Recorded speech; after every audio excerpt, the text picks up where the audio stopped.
Assalamualaikum warahmatullahi wabarakatuh. Perkenalkan, nama saya Laila Sukrufijana, NIM 193141138, kelas 3E PGMI. Di sini saya akan sedikit menjelaskan tentang agama Islam dan sumber ajaran agama Islam. Kita masuk pada pengertian agama Islam. Apa sih agama Islam itu? Agama Islam adalah agama yang diturunkan oleh Allah melalui Nabi Muhammad kepada seluruh umatnya sebagai pedoman hidup agar selamat di dunia maupun di akhirat.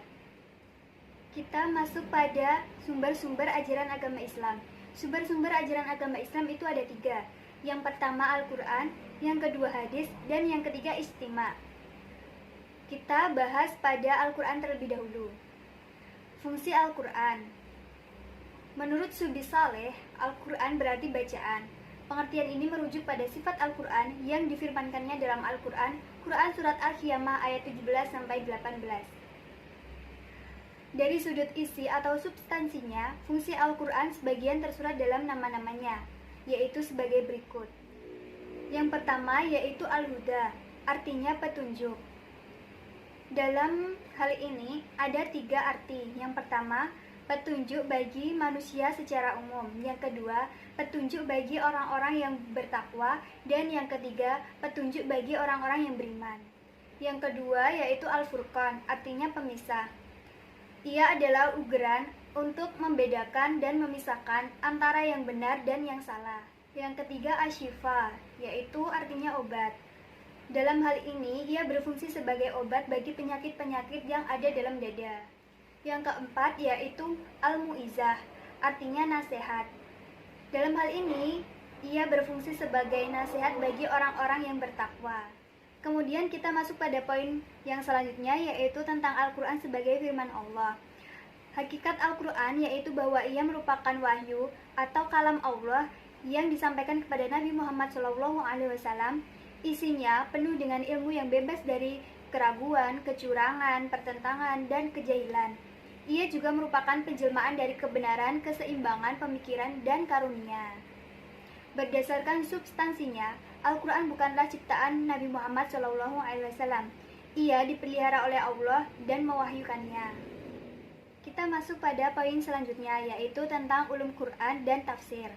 Ulum Quran artinya ilmu pengetahuan yang berkaitan dengan Al-Quran atau pembahasan yang berkaitan dengan Al-Quran, baik dari segi keberadaannya sebagai Al-Quran maupun aspek pemahaman kandungan sebagai pedoman dan petunjuk bagi manusia. Dalam ulum Al-Quran membahas dari segi asbabun nuzul, pengumpulan, penerbitan Al-Quran, pengetahuan tentang makiyah dan madaniyah, nasikh mansukh, muhkam, mutasyabih, dan lain sebagainya. Kemudian tafsir. Tafsir secara bahasa artinya penjelas atau keterangan. Secara istilah, tafsir adalah ilmu yang memahami tentang arti atau makna dan kandungan Al-Quran. Periode hadis terbagi menjadi 2. Yang pertama, periode Nabi, sahabat, dan permulaan tabi'in atau disebut dengan periode mutaqaddimin. Kedua, periode ketika hadis-hadis Rasulullah telah beredar luas dan berkembang hadis-hadis palsu di tengah-tengah masyarakat, sehingga menimbulkan banyak persoalan yang belum terjadi sebelumnya, atau disebut dengan periode mutaakhirin. Dilihat dari keterlibatan akal atau ra'yu dalam menafsirkan ayat-ayat Al-Quran, tafsir terbagi menjadi 2 kelompok. Yang pertama, tafsir bi al-maksur dan tafsir bi al-ray. Kemudian kita masuk pada sumber ajaran agama Islam yang kedua, yaitu hadis.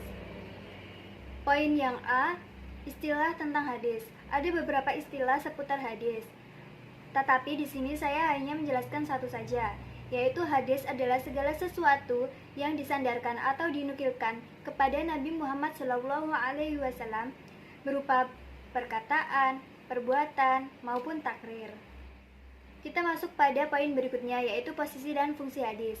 Hadis merupakan sumber ajaran agama Islam yang kedua setelah Al-Quran. Fungsi hadis terhadap Al-Quran sebagai penjelas atau al-bayan. Pertama, hadis berfungsi sebagai menetapkan dan memperkuat hukum-hukum yang telah ditentukan oleh Al-Quran. Yang kedua, hadis berfungsi merinci dan menginterpretasi ayat-ayat Al-Quran yang global, memberikan persyaratan ayat-ayat yang mutlak, serta mengkhususkan terhadap ayat-ayat yang bersifat umum. Yang ketiga, Hadis berfungsi menetapkan aturan atau hukum yang tidak terdapat dalam Al-Quran. Kita masuk poin selanjutnya, yaitu tentang sejarah dan kodifikasi hadis. Terdapat 7 periode kodifikasi hadis. Yang pertama, periode Nabi atau disebut masa wahyu dan pembentukan. Yang kedua, zaman Khulafaur Rasyidin. Yang ketiga, penyebaran hadis ke berbagai wilayah yang berlangsung pada masa sahabat kecil dan tabi'in besar. Yang keempat, periode penulisan dan pembukuan hadis secara resmi. Yang kelima, periode pemurnian, penyehatan, dan penyempurnaan yang berlangsung antara awal abad ketiga sampai akhir abad ketiga Hijriah. Yang keenam, masa pemeliharaan, penertiban, penambahan, dan penghimpunan. Dan yang terakhir yaitu yang ketujuh, periode persyarahan, penghimpunan, dan pentakrijan. Kemudian kita masuk poin yang selanjutnya, yaitu tentang unsur-unsur hadis. Unsur hadis ada 3. Yang pertama, sanad. Sanad yaitu silsilah orang-orang yang menghubungkan kepada matan hadis. Yang kedua yaitu matan, sabda Nabi atau isi dari hadis tersebut. Matan ini adalah inti dari apa yang dimaksud dalam hadis. Yang ketiga, al-rawi adalah orang yang meriwayatkan hadis. Sekarang kita masuk materi yang terakhir, yaitu tentang ijtihad sebagai sumber ajaran Islam. Yang pertama yaitu pengertian ijtihad. Ijtihad berasal dari kata jahada. Secara bahasa, ijtihad adalah pengerahan, kesanggupan, dan kekuatan dalam melakukan pencarian suatu upaya sampai kepada ujung yang ditujunya. Sekarang kita masuk poin yang kedua, yaitu dasar-dasar ijtihad. Adapun yang menjadi dasar dari ijtihad adalah Al-Quran dan As-Sunnah. Di antaranya, ayat Al-Quran yang menjadi dasar ijtihad adalah Quran Surat An-Nisa ayat 105 dan Quran Surat Ar-Rum ayat 21. Adapun sunnah yang menjadi dasar ijtihad antara lain hadis Amr bin Al-Ash yang diriwayatkan oleh Imam Bukhari, Muslim, dan Ahmad. Hadis lain yaitu hadis Mu'adz bin Jabal ketika ia diutus oleh Nabi ke Yaman. Selanjutnya kita masuk pada poin syarat-syarat mujtahid. Banyak pendapat para ulama mengenai syarat-syarat mujtahid. Salah satunya Wahbah al-Juhaili. Yang pertama, mengetahui makna ayat-ayat hukum yang terdapat di dalam Al-Quran, baik secara bahasa maupun istilah. Yang kedua, mengetahui makna hadis-hadis hukum secara bahasa maupun istilah. Yang ketiga, mengetahui nasik masuk, baik dari Al-Quran maupun As-Sunnah. Yang keempat, mengetahui ijma'. Yang kelima, mengetahui hias dan syarat-syarat yang disepakatinya. Yang keenam, mengetahui ilmu bahasa Arab. Yang ketujuh, mengetahui ilmu usul fikih. Dan yang kedelapan, mengetahui maqasid al-syariat dalam penetapan hukum.